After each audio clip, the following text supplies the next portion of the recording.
Me friends and ఫ్యామిలీతో సరదాగా బయటకు వెళ్ళటానికి కారు లేదా అయితే వెంటనే ఈ నెంబర్కి కాల్ చేయండి.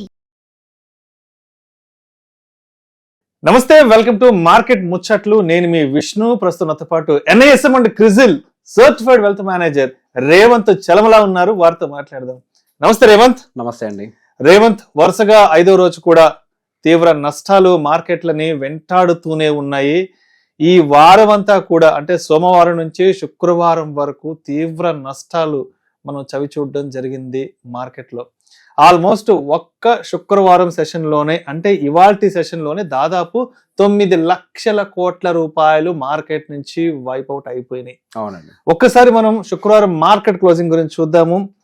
సెన్సెక్స్ ఏమో 1176 పాయింట్ల నష్టంతో 78,041 వద్ద క్లోజ్ అయింది. నిఫ్టీ ఏమో 364 పాయింట్ల నష్టంతో 23,587 వద్ద క్లోజ్ అయింది. ఎందుకంటారు ఇంత తీవ్ర నష్టాలు దలాల్ స్ట్రీట్ ని కంటిన్యూస్ గా వెంటాడుతూనే ఉన్నాయి? అసలు కారణాలు ఏంటో సింప్లిఫై చేసి మన ఆడియన్స్ కి చెప్పగలరు?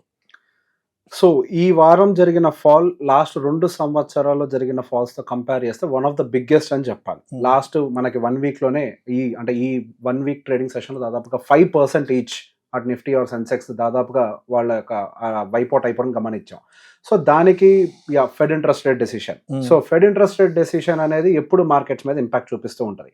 సో 25 బేసిస్ పాయింట్స్ ఈ డిస్కౌంట్ ఈ డిసెంబర్ 18th మనకి ఖచ్చితంగా కట్ ఉంటుందని ఎక్స్పెక్ట్ చేసిన ప్రకారమే చేశారు.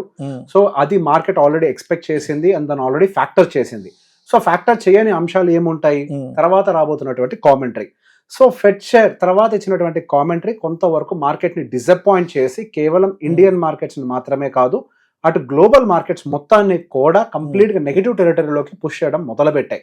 సో ఒక రకంగా చెప్పాలంటే ఇప్పుడు మన ఇండియన్ మార్కెట్స్ మళ్ళీ కరెక్షన్ జోన్ లోకి, సో 10% టాప్ నుంచి మనకి 10% కరెక్షన్ అనేది జరిగింది. సో దానికి గల ప్రధాన కారణం వాళ్ళు 2025 సంవత్సరంలో ఫెడ్ ఇంట్రెస్ట్ రేట్ కట్స్ కి సంబంధించి కొన్ని స్టాండ్స్ ని విత్డ్రాల్ చేసుకునే ప్రయత్నం చేశారు. ఇంతకు ముందు 4 కట్స్ చేస్తామన్నారు, తర్వాత 3 అన్నారు, మొన్న వచ్చేసరికి మేము కేవలం 2 కట్స్ మాత్రమే చేస్తామన్నారు. అండ్ దాంతో పాటుగా 2026లో కూడా ఇంతకుముందు వాళ్ళు ఇచ్చినటువంటి ప్రొజెక్షన్ ఎంతైతే ఇచ్చారో ఆ రేట్ కట్స్ అయితే ఉండకపోవచ్చు అనే ఒక మాట ఏదైతే ఫెడ్ చైర్మన్ దగ్గర నుంచి వచ్చిందో ఆ క్షణం నుంచి యుఎస్ మార్కెట్స్ కరెక్ట్ అవడం మొదలుపెట్టే, ఆన్ ద సేమ్ టైం మన గిఫ్ట్ నిఫ్టీ కరెక్ట్ అవడం మొదలుపెట్టింది. నెక్స్ట్ డే మనకి మార్కెట్ గ్యాప్ డౌన్ అవ్వటం, తర్వాత ఆ ఫాల్ అనేది కంటిన్యూస్ గా ఈ రోజు వరకు కూడా కంటిన్యూ అవడం అయితే గమనించాం.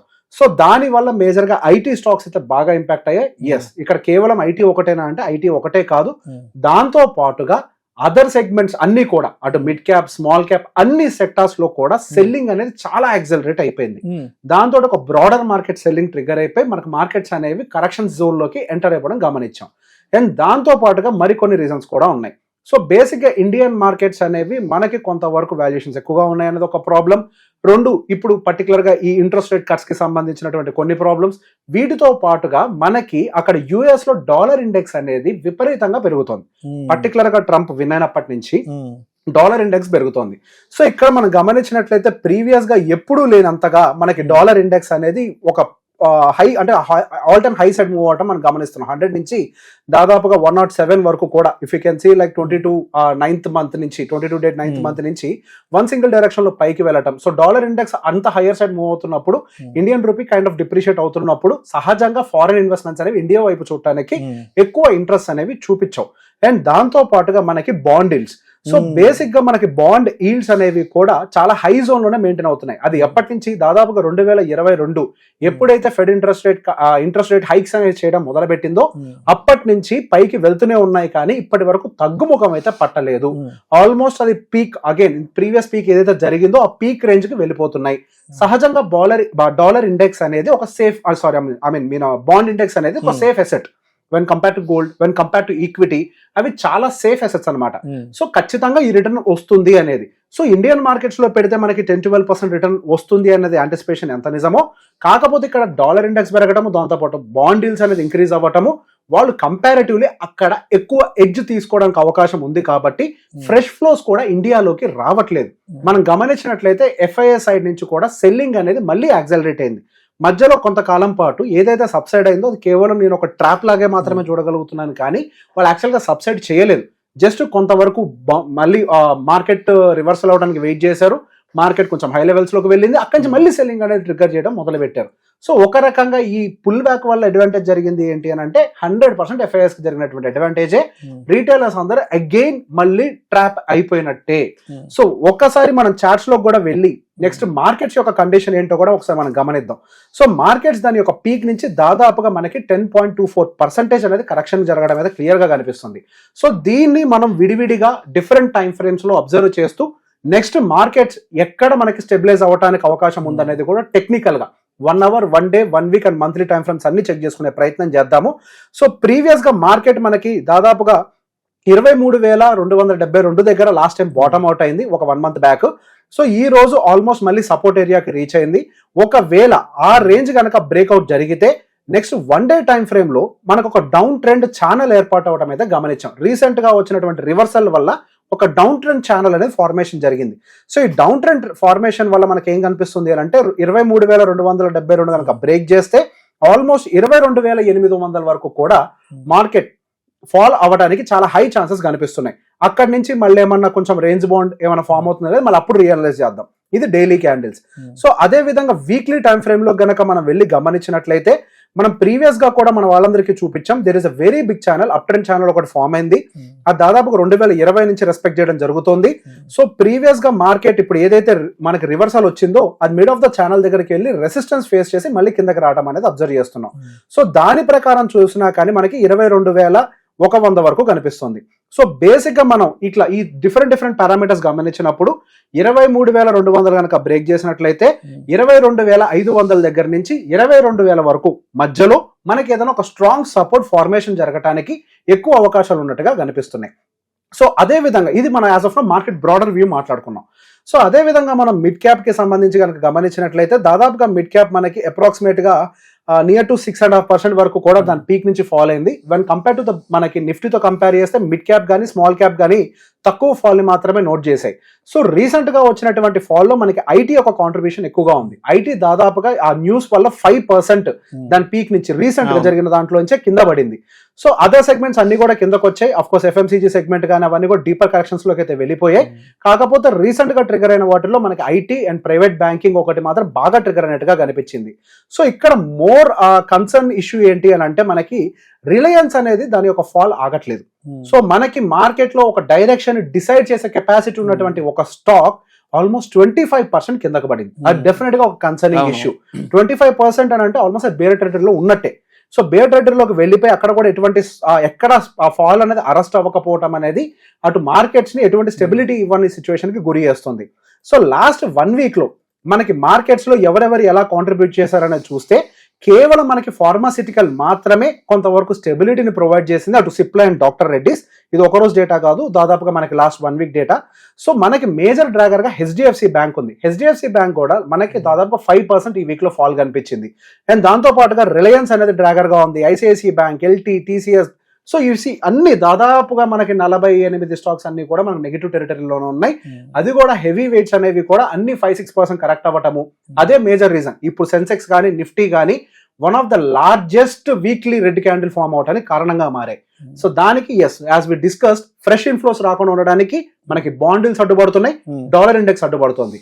అండ్ బులిష్నెస్ ఆపే విధంగా మనకి ఫెడ్ చైర్మన్ యొక్క కామెంటరీ కూడా రావటం, అగైన్ మనము నెగిటివ్ టెరిటరీ అంటే కరెక్షన్ టెరిటరీలోకి ఎంటర్ అయిపోయాం. మొన్నటి వరకు రీసెంట్ గా ఇంతకు ముందు వచ్చినటువంటి ఫాల్ లో రీటైలర్స్ కొంతవరకు పానిక్ అయ్యారు. అది చాలా క్లియర్ గా మనకి SIP డేటా, సో SIPs డియాక్టివేషన్స్ పెరిగాయి అనేది డేటా క్లియర్ గా కనిపించింది. సో ఇప్పుడు జరుగుతున్నటువంటి ఫాల్ ఇంకా చాలా మందిని భయపడుతుందేమో అని ఒక అంశం కూడా కనిపిస్తుంది.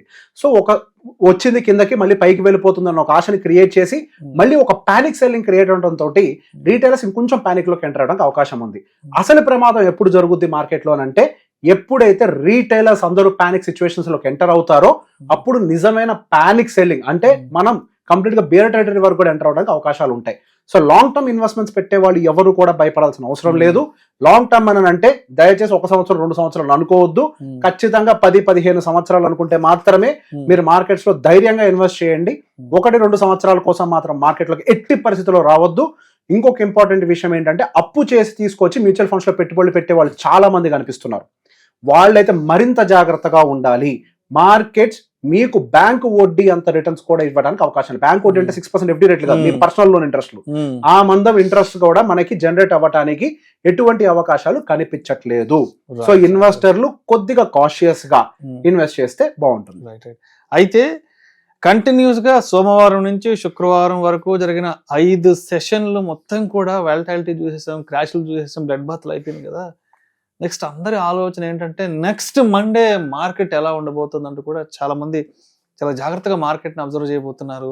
సో మనకి 23వ తారీఖు మండే అసలు మనం మార్కెట్ని ఏ విధంగా హ్యాండిల్ చేయాలి అంటారు? సో ఇప్పుడు మీరు చెప్పిన అంశాన్ని కనుక గమనించినట్లయితే ఇప్పుడు యూరోపియన్ చార్ట్స్ కూడా చూస్తున్నాము. యూరోపియన్ మార్కెట్స్ కూడా దాదాపుగా 1.5% వరకు కూడా నెగిటివ్ లో ఉన్నాయి. అదే విధంగా యుఎస్ ఫీచర్స్ కూడా దాదాపుగా నెగిటివ్ టెరిటరీలోనే ఉన్నాయి. అన్ని కూడా దాదాపుగా మనకి నాస్డాక్ అయితే -1.38% ఉంది. దాదాపుగా మనకి అది డౌ జోన్స్ కూడా దాదాపుగా -0.5% లో ఉంది. అండ్ దాంతో పాటుగా మనకి ఇండియా విక్స్ కూడా ఇంక్రీజ్ అవుతున్నట్టుగానే యుఎస్ విక్స్ కూడా దాదాపుగా ఆల్రెడీ ప్రీ మార్కెట్ లోనే 7% ఇంక్రీజ్ అయినట్టుగా కనిపిస్తుంది. దాదాపు వాళ్ళు యుఎస్ విక్స్ కూడా 25కి వెళ్ళిపోయింది.